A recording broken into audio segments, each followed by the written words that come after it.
হাসরের ময়দানে এক মুনাফিকের ধরবো আল্লাহ, হে বেটা নামাজ পড়ছ নি? জি আল্লাহ পড়ছি। হেতে হাসরের ময়দানে তাই মিছা কথা কইব কার লগে? আল্লাহর লগে। হেতে কইব জি আল্লাহ পড়ছি।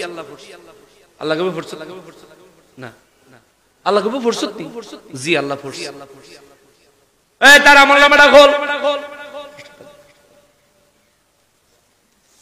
আমলনামাটা খুললা আমলনামার মধ্যে ছায়া দেখবো হেতে দি বাটফার, নামাজ এক ওয়াক্ত পড়ে নাই। হেতে আল্লাহর কাছে হাসরের ময়দানে কয় জি আল্লাহ পড়ছি। তুই পড়লে তোর আমলনামা যে নাই? সে কইব আল্লাহ আমার ছিল নামাজ পড়ানোর দায়িত্ব, নামাজ কি লেহনের দায়িত্ব আমার ছিল নি? ফেরেশতাকে দায়িত্ব ছিল হেরা লেহে না কি লেহে করে জিজ্ঞেস। কত বড় ফাজিল! আল্লাহ কইব এটা কেমন কথা? ফেরেশতারা কইছিল একটু ফেরেশতা লেখে না, এটা কেমন কথা? কইব জি ফেরেশতারা তাই দেখিও না, যদি দেখতাম তাহলে হাতে কিল্লা লেখা নাই তো সেই সময় তো সানাডি ভাঙ গেলে বলি। আরে দেখতাম হাতের দেন না, আবার হাতে লেখাও না, আজ আর বিপদ আলাইছে। আই হচ্ছি নামাজ হচ্ছি। আল্লাহ কইব নামাজ পড়ছস? জি আল্লাহ। ঠিক আছে, যদি তুমি নামাজ পড়ে থাকো তোমার অঙ্গ প্রত্যঙ্গে সাক্ষী দিব। কইব হ আমার অঙ্গ প্রত্যঙ্গে সাক্ষী দিব। এই যে দেখেন হাত লাড়িয়েছে, হ্যাঁ আমি নামাজ পড়ছি। কপাল দেখে কইব দেখেন আমি নামাজ পড়ছি, কপালও কত বড় দাগ। আল্লাহ কইব কপালও দাগ ফালাইলে কাম হইতো না। আল্লাহ কুদরতি ভাবে জবানটা বন্ধ করে দিলে এবার তার হাতের জিগাইব জীবনে ওযু করছত নি, পায়ের জিগাইব জীবনে ওযুর জন্য পা ধুইছেনি, চেহারা কপালের জিজ্ঞাসা করব আমি আল্লাহর সন্তুষ্টি অর্জনের জন্য কোনদিন নামাজের সিজদা দিছেনি? তার হাত কইব আল্লাহ সে বড় না ফরমান ছিল, ওযু করে নাই, নামাজ পড়ে নাই। তার শরীরের অঙ্গ প্রত্যঙ্গ যখন তারে অঙ্গ প্রত্যঙ্গ গুলা তার বিরুদ্ধে যখন ওই আল্লাহর দরবারে সাক্ষী দিব, আল্লাহ তার জবানটা খুইল্লা দিয়া কইব কি রে কি কইছিলি তুই? তুই বলে নামাজ পড়ছ? তো যে অঙ্গ প্রত্যঙ্গ তোর নিজের শরীরের অঙ্গ প্রত্যঙ্গ যে কই তুই নামাজ পড়ছ? এই বাটফারে কইব কি আল্লাহ আমার শরীরের অঙ্গ প্রত্যঙ্গ যে সত্যি কথা কইছে তার কোন প্রমাণ আছে নি? নাউজুবিল্লাহ কান। এটা হাসরের ময়দানে, হাসরের ময়দানে সব ফেরেশতারা টাসকি লেগে যাবে। আল্লাহ কাহারি সুরতে অন্যান্য নবীরা ডরের সুরে কাঁপতাছে। হাসরের ময়দানের 120 কাতার মানুষ ভয় নফসি নফসি বলতেছে। তে কয় কি? কয় আমার 8000 সত্যি কইছি, এটার পক্ষে সাক্ষী আছে। আল্লাহ কইব তুই কোন নবীর উম্মত? কোন নবীর উম্মত? আমার নবী বলেন পাগলা কইব আল্লাহ আমি মুসা নবীর উম্মত। আল্লাহ মুসা নবীরে ডাক দিয়া কইব মুসা নবী গো এদিকে আসেন। মুসা নবী সামনে আইলে মুসা নবীরে কইব তার হাত পা শরীরের অঙ্গ প্রত্যঙ্গ সাক্ষী দিছে সে নামাজ পড়ে নাই, কিন্তু তার মুখ দিয়া জবান দিয়া কইতাছে হ্যাঁ বেলা নামাজ পড়ছে। ও মুসা নবী সমস্ত নবীগণে আমি আল্লাহ ক্ষমতা দিছি তাদের উম্মতের কাছে হাজির ও নাজির থাকার, জোরে কোন সুবহানাল্লাহ। হাসরের ময়দানে ধরব হেতে সিটা কইব আল্লাহ নামাজ পড়ছি, অঙ্গ প্রত্যঙ্গ কইব পড়ে নাই। সে কইব আল্লাহ অঙ্গ প্রত্যঙ্গ যে সত্যি কথা কইছে তার কি প্রমাণ আছে? আল্লাহ সঙ্গে সঙ্গে তার নবী মুসা আলাইহিস সালামরে ডাক দিব। মুসা নবীর আল্লাহ কইব মুসা আপনারে না আমি ক্ষমতা দিছি হাজির ও নাজির থাকার, আপনারে না ক্ষমতা দিছি আপনার উম্মতের আমলগুলো দেখার। আপনি বলেন আপনার উম্মতের জবান ঠিক বলছে না অঙ্গ প্রত্যঙ্গ সত্য বলছে? মুসা নবী কইব আল্লাহ তার অঙ্গ প্রত্যঙ্গের বক্তব্যই সত্য, এটা একটা বেনামাজি ছিল। জোরে বলেন নাউজুবিল্লাহ। এই বেয়াদবের জবান আবার আমার আল্লাহ খুলে দিবে। আমার নবী কয় এই বেয়াদবে নিজের নবীর উপরেও সেদিন তোহমত দিব, কমপ্লেইন দিব, নিজের নবীর উপর অবিশ্বাস কইরা কইব আল্লাহ গো আমার নবী মুসা আলাইহিস সালাম যেন সত্যি কথা কইছে, এই কথার প্রমাণ কি? জোরে কর না বাজে কইবেন না নাউজুবিল্লাহ, আর একটু জোরে কর না। তার নবী যে নবীর উম্মত সে নিজে এই নবীরে কইব আল্লাহ এতে যে সত্যি কথা কইছে এটার প্রমাণ কি? আল্লাহ কইব প্রমাণ আছে। যখন কিছু প্রমাণ আছে তখন তার মুখটা গোল হয়ে গেছে। আল্লাহ কোন প্রমাণ আছে দেখান। সঙ্গে সঙ্গে আমার নূর নবী রহমাতুল লিল আলামিনের আল্লাহ ডাক দিবে সুবহানাল্লাহ। নবী গগ রহমাতুল লিল আলামিন, আমি আল্লাহ আপনারে দুনিয়ায় পাঠাইছি পরে, কিন্তু সৃষ্টির শুরু থেকে শেষ পর্যন্ত সবকিছু দেখার ক্ষমতা, উপস্থিত হওয়ার ক্ষমতা, সাহায্য করার ক্ষমতা আমি আল্লাহ আপনারে দিয়া বানাইছি। ও নবী, মুসা নবীর এই উম্মত সে বলল নামাজ পড়ছে, তার অঙ্গ প্রত্যঙ্গ কয় পড়ে নাই, মুসা নবী কয় পড়ে নাই, সে নিজের অঙ্গ প্রত্যঙ্গের সাক্ষী মানে না, মুসা নবীর সাক্ষীও সে মানে না। ও রহমাতুল লিল আলামিন, আপনি এবার নিজে মুসা নবীর হইয়া সাক্ষী দেন, মুসা নবীর কথা, তার অঙ্গ প্রত্যঙ্গের কথা সত্য নাকি তার মুখের কথা সত্য? আমার নূর নবী রহমাতুল লিল আলামিন কইব মালিক নবীরা কোনদিন মিথ্যা কথা কয় না, নবীরা উম্মতের সাথে কোনদিন উম্মতের কষ্ট দিতে চায় না। মুসা নবী যা বলছে সত্য, তার অঙ্গ প্রত্যঙ্গ যা বলেছে সত্য, তার জবান মিথ্যা বলেছে। এখন এই ব্যক্তি চিন্তা করব, হায় হায় আজকে হাসরের ময়দানে আদম নবী কয় নাফসি নাফসি, মুসা নবী কয় নাফসি নাফসি, ঈসা নবী কয় নাফসি নাফসি, ইব্রাহিম নবী কয় নাফসি নাফসি, কিন্তু ইনি একজন নবী, একমাত্র নবী, কেবলমাত্র একমাত্র শুধুমাত্র এমন একজন নবী যারে আল্লাহ কয় হুজুর, ও হুজুর, ও নবী গো, ওয়ারফানা লাকা যিকরাক, আমি আল্লাহ আপনার জিকিরকে বুলন্দ করেছি। ওয়ালা সাউফা ইউতিকা রাব্বুকা ফাতারদা, আপনি যতক্ষণ পর্যন্ত সন্তুষ্ট না হবেন আমি আল্লাহ আপনাকে দিতেই থাকব। এই মুনাফিকে কইব আজকে হাসরের ময়দানের নেতৃত্ব, কর্তৃত্ব, বাহাদুরি, আপিল, ওকালতি, সাহায্য করনেওয়ালা কেবলমাত্র একজন ব্যক্তি, তিনি হলেন রহমাতুল লিল আলামিন। যেহেতু আমার আল্লাহ অন্য কোন নবীদের থেকে সুপারিশ গ্রহণ করব না, আমার নবীর সুপারিশ গ্রহণ করব, ওই মুসা নবীর উম্মত তখন ভিতরে ভিতরে ভয় পাওয়া যাইব। সে মনে মনে চিন্তা করব, হায় হায় যদি কইতে পারতাম এই নবী যে কইছে, এই নবীর সাক্ষী যেন সত্য, তার প্রমাণ কি? নাউজুবিল্লাহ। মনে মনে সে চিন্তা করব, এটা যদি কইতে পারতাম, আবার চিন্তা করব এটা কইলেই তো ফিটাটা শুরু হয়ে যেত, যে এই নবীর প্রেমিক তো স্বয়ং আল্লাহ, এই নবীর আশিক স্বয়ং আল্লাহ, এই নবীর ব্যাপারে কিছু কম মাত্র ফিটা শুরু হয়ে যাবে, মিস নাই।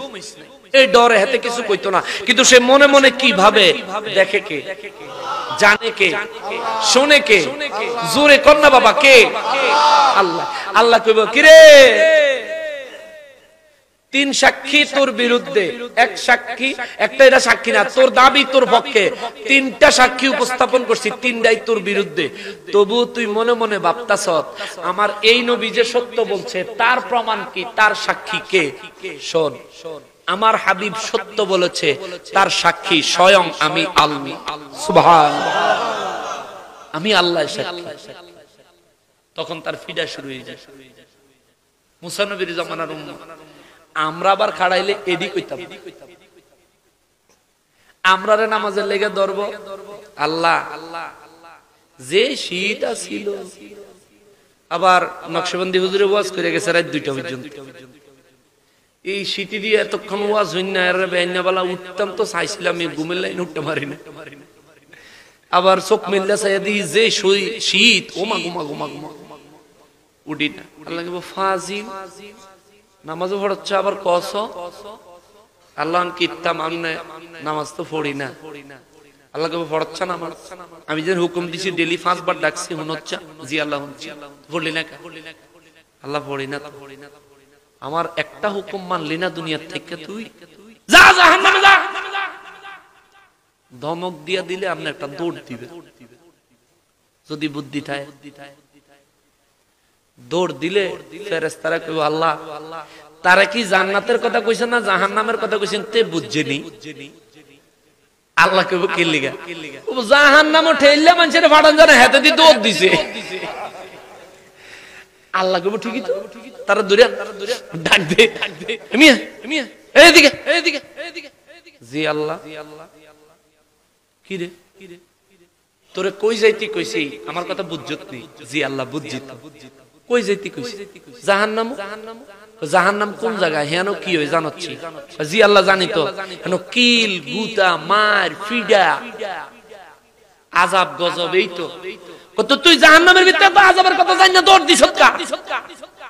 কই আল্লাহ যদি নির্ভয় দেন তাইলে একটা কথা কইতাম, কি কইতি, নির্ভয় দিলে আল্লাহ, আমরা যদি অভয় দেন আচ্ছা ক সুযোগ দিলাম আল্লাহ। চিন্তা করে দেখলাম দুনিয়া 50 বছর 60 বছর বাঁচছি, আপনার একটা হুকুমও মানি না, আজকে হাসরের ময়দান আই আপনি আর জিজ্ঞেসেন কি লে মানি না জবাব দিতে পারেন। চিন্তা করে দেখলাম আজকে হাসরের ময়দানও সরাসরি আপনি আমার একটা হুকুম দিবেন জাহান্নামে যাইতাম, আজকে যদি আমি আপনার হুকুম না মানি আপনার ইজ্জত থাকবে না। আল্লাহু আকবার বলেন না, এ আমরা গো আপনার ইজ্জত থাকবে না, আমরা আজ যাও যদি আপনার হুকুমটা না মানি, ফেরেশতারা কইবে আল্লাহ এত বড় চালাক, তে বড় চালাক, আল্লাহ কি কথাটা কইছে, আল্লাহ কইবে চালাক হইতো না কি হইব জানচ্ছি কে, আল্লাহ ডাকে, আল্লাহ কইবে আমার প্রিয় নবী আখিরি নবী আমার হাবিবের উম্মত, জোরে কন্না সুবহানাল্লাহ। ফেরেশতারা কইবে আল্লাহ তাইলে এবার কিরমু, এবার কিরমু, এখন হেতে কইবে আল্লাহ তাইলে আমার জীবদ্দশায় কিছু না করলো হাসরের ময়দানে আমার সর্বশেষ কাজ আমার দ্বারা যেটা হইছে এটা হইল আপনি আল্লাহর একটা হুকুম আমি মানছি। আল্লাহ কইবে সাহা সাহা আবার অফেস, তখন এই পাগলারে কইবে এই যা তোমারে আপিল করার সুযোগ দিলাম, সুবহানাল্লাহ কর। আমাগো নিম্ন আদালত যদি রায় দিয়া দেয় উচ্চ আদালতে আপিল করার সুযোগ থাকে, যারা আদালত বুঝেন আইন বুঝেন, যারা বুঝেন না তারা তো বুঝেনই না। আরো সহজ করে দেই, মেম্বার সাহেব যদি বিচার করে কোন বিচারের রায় দেয় এলাকার, আপনার মন মতন যদি রায় না হয় তাইলে এটা লই আবার চেয়ারম্যান সাহেবের কাছে অভিযোগ করা যায়নি, পরে চেয়ারম্যান সাহেব নতুন করে একটা সমাধান দেয়, এটারে আপিল করে। আল্লাহ কইব যারে পাগলা আপিল করার সুযোগ দিলাম তোরে, পাগলা ডাক্কা কইব মালিক তাইলে আমারে একটু একটা জায়গা যাওনের সুযোগ দেন, কইব যা কই যাবি একটা দৌড় দিয়া আরশ আজিমের ছায়ায় আমার নূর নবীজির কাছে যায় হাজির হয়ে যাবে, সুবহানাল্লাহ। আমার নবীর কাছে যায় কইব নবী গো নবী আল্লাহ জাহান্নামে আমারে পাঠায়া দিছিল, নবী গো কিছু চালাকি চুলাকি কইরে এই পর্যন্ত রইছি, আপনি যদি দয়া না করেন হুজুর আমার উপায় নাই। নবী কইব পাগলা আমি তো তোর জন্যই অপেক্ষা করতেছি, সুবহানাল্লাহ। আমার নবী কইব আল্লাহ ও আল্লাহ তারে কি করবেন, আল্লাহ কইব হুজুর তার অভিযোগ সে দুনিয়াতে আমার একটা হুকুম মানে নাই, নামাজ পড়ে নাই ঠিক মতন, রোজা রাখে নাই ঠিক মতন, একটা হুকুম মানে নাই। আমার নবী কইব আল্লাহ আমার এই পাগলায় মাঝে মাঝে আমি নবীর মহব্বতে দুরুদ ও সালাম পড়তো আর চোখের পানি ছাড়তো, সুবহানাল্লাহ। আমি নবীর কষ্টের কথাগুলি বয়ানে শুনতো আর চোখের পানি ছাড়তো। ও মালিক আমি নবী তার পক্ষে আপনার দরবারে সুপারিশ করতে চাই, দয়া করে কবুল করেন। আল্লাহ কয় হাবিব আপনার সুপারিশ গ্রহণযোগ্য, আমি আল্লাহ কবুল করব, কিন্তু আমার নবী কইব আল্লাহ যদি কিন্তু হয় তাইলে আমি একটু বলতাম সুযোগ দেন। আমি জীবনে যত নামাজ পড়ছি গো আল্লাহ, আমার নামাজগুলি থেকে যেই কয় ওয়াক্ত নামাজ আমার পাগল উম্মতের দিলে তার জীবনের নামাজের গ্যাপগুলি পুরা হইব। ওই নামাজগুলি আমার এই পাগলারে দিয়া তার নাজাতের ব্যবস্থা কইরা দেন। জোরে কোন সুবহানাল্লাহ। এই জন্য একজন পাগলায় লিখছে রে নাতে রাসূলের মধ্যে, আরে এমন দয়ালু নবী আর হবে না এই ধরায়, আমার নবীর মতো দরদি আর নাই। ও আমার মুমিন ভাই, আমার নবীর মতো দরদি আর নাই। ঠিক কিনা বলে? নবীর মতো দরদি আর কেউ নাই। অতএব বাবা নবীজির প্রেম, নবীজির মহব্বত, নবীজির ইশক অন্তরে পয়দা করবেন। ও বাবা হাসরের ময়দানে নবী শাফাত করবেন, তার জন্য কি আমরা নামাজ ছেড়ে দিব, রোজা ছেড়ে দিব? বাবা এটা কইরেন না। একটা হইল কি, আপনি দুনিয়াত নামাজ পড়েন কিন্তু অ্যাক্সিডেন্টলি একদিন গাড়িতে আছিলেন, জরুরি কাজে আছিলেন, কিংবা কোনো এক কারণে অসুস্থ হয়ে গেছেন, আপনার নামাজ অ্যাক্সিডেন্টলি কাজা হয়ে গেছে, এগুলির লেগে নবীর কাছ থেকে সুপারিশ পাবেন। কিন্তু আপনি বললেনই না, একবারে খবরই রাখলেন না। আপনি হাসরের ময়দানে নবীজির সুপারিশের আশা করলে বাবা আপনি পাকড়াও হয়ে যাবেন, ধরা খেয়ে যাবেন। 5 ওয়াক্ত নামাজ পড়বেন। আমার যুবক ভাই, তোমরা যদি 5 ওয়াক্ত নামাজের পাবন্দ হও, মসজিদের ইমাম সাহেবের সাথে যদি সম্পর্ক রাখো, সমাজের মধ্যে সব মানুষ তোমার মূল্যায়ন করব, মহব্বত করব, ভালোবাসবো। ঠিক কিনা বল? আল্লাহ রাসূলের ভালোবাসা তো পাইবেই, সমাজের মানুষ তোমার ভালোবাসবে। অতএব আল্লাহ বললেন লা তাখুনুল্লাহ ওয়ার রাসূলা, আমি আল্লাহ এবং আমার রাসূলের সাথে নাফরমানি করিও না। এরপরে আল্লাহ 3 নম্বরে আরেকটা কথা কয়, ওয়া তাখুনু আমানাতিকুম, খবরদার তোমরা কখনোই আমানতের খেয়ানত করিও না। আমানত, এখন আমাদের সমাজে তো আমানত গচ্ছিত রাখার সময় নাই। কেউ যদি কারো কাছে টাকা পয়সা জমা রাখে, ফেরত দেয় না, হাওলাত নিলেও আর ফেরত দেয়। আসেনি এই অবস্থা? আপনাকে কথা কি কমো, আমার মসজিদে কমলাপুরে যায়া সামনের কাতারও বইয়া বাপে ফুতে নামাজ পড়তো, ধানমন্ডির থেকে আইতো। ফুতের নাম ফয়সাল, বাপের নাম হলো কুরবান আলী। তারা দুইজন ধানমন্ডির থেকে আইতো, সামনের কাতারও বইয়া নামাজ পড়তো। আমি মাহফিল করি তখন ভাড়া গাড়ি দিয়ে, আমি একটা গাড়ি কিনবো। এ ফয়সাল মিয়া ফুতে হেতাই একা, হুজুর আমার গাড়ির শোরুম আছে, আপনারা বিনা লাভে গাড়ি দিবে। বিনা লাভ লাগতো না, তুমি লাভ কইরো, তবে ন্যায্য লাভ কইরো আর কি। কয় জি হুজুর ঠিক আছে, তাহলে আপনারা গাড়ি একটা আইনা দেন। আচ্ছা ঠিক আছে আইনা দেন। তে 2 লাখ টাকা লয়ে গেছে, আইজো গাড়িও না, গাড়িও না, টাকাও না। শেষ পর্যন্ত টিয়া লেগে মামলা পর্যন্ত করছি, তাও টিয়া দেন। সামনের কাতারের মুসল্লি, এটা মুসল্লি না বাটফা? আমাদের সমাজও দেখবেন অনেকে হাওলাত নেওয়ানোর সময় আপনার ভাও ধরবো, নিতে পারলে আপনি যদি কোনোদিন রাস্তা দেয়া হইলে কোন ভাই আমি তো বিপদে পড়ছি, আপনারা তো দিছি, মানে আমার পয়সাটি ফেরত দেন না, হাতে যে পিকআপটা লইবা আপনার লগে দেখবেন, এ বেটা আমার কি মান সম্মান নাই, রাস্তা খারিয়া দিয়া হুজুর কইবনি। এই কারণে তো কেউ কেউ হাওলাত দেয় না। মুসলমান তুই কিল্লে সুদের টিয়া আনার লাগে জানাচ্ছি, তোর খাইচ্ছতের দোষে। তুই আনস ঠিক, ঠিক মতন দেস না, তুই কথা কাজে ঠিক রাখছা। চেয়ারম্যান সাহেবের তে তুই হাওলাত টিয়া আন, আইনা সময় মতন দিয়ে দে। সময় মতন দিতে পারস না ভাই, তোমার বিপদ হইতেই পারে। দিতে না পারলে যেদিন তারিখ, তার অন্তত 1 সপ্তাহ আগে যায় কইও, ভাই আমি তো কইছিলাম অমুক তারিখে দিব, পারতাছি না, আমার এই বিপদ হয়ে গেছে, আর একটু সময় দেন। বেড়াই কি তোরে মারি লইব? সময় দিব তো বাবা। খাসিয়ত চরিত্র ঠিক করবেন। আল্লাহ কয় ওয়াতাখুনু আমানাতিকুম, তোমাদের কাছে কোনো আমানত রাখলে আমানতের খেয়ানত করিও না। ওয়া আনতুম তা'লামুন, তবেই তোমাদের জ্ঞানের পরিচয় পাওয়া যাবে। যে ব্যক্তি আমানতের খেয়ানত করবে না, আল্লাহর রাসূলের সুন্নাত ছেড়ে দিবে না, আল্লাহর হুকুম ফরজের ইবাদত ছেড়ে দিবে না, আমার রব্বুল আলামিন কয় ওই ব্যক্তি ঈমানদার মুমিন, আমি আল্লাহর পছন্দের বান্দা, তার জন্য জান্নাতুল ফিরদাউসের ব্যবস্থা রাখছি। জোরে কোন সুবহানাল্লাহ। মুআজ্জাজ মুকাররম, সামনের দিকে আরো লম্বা কথা বলা যাইতো, কিন্তু দীর্ঘ সময় হয়ে গেছে, আর সামনে যাওয়া যাবে না। এডি উঠছে কি লিখে রে? এই বসো বসো বসো। তাবারুক আছে নাকি? তাবারুক আছে বেলে ভালো হইছে। তাইলে বাইরে যারা আছেন ভিতরে চলে আইয়েন। আসেন আমরা নবীজির দাঁড়ায়া সালাম দেই। ইয়া নবী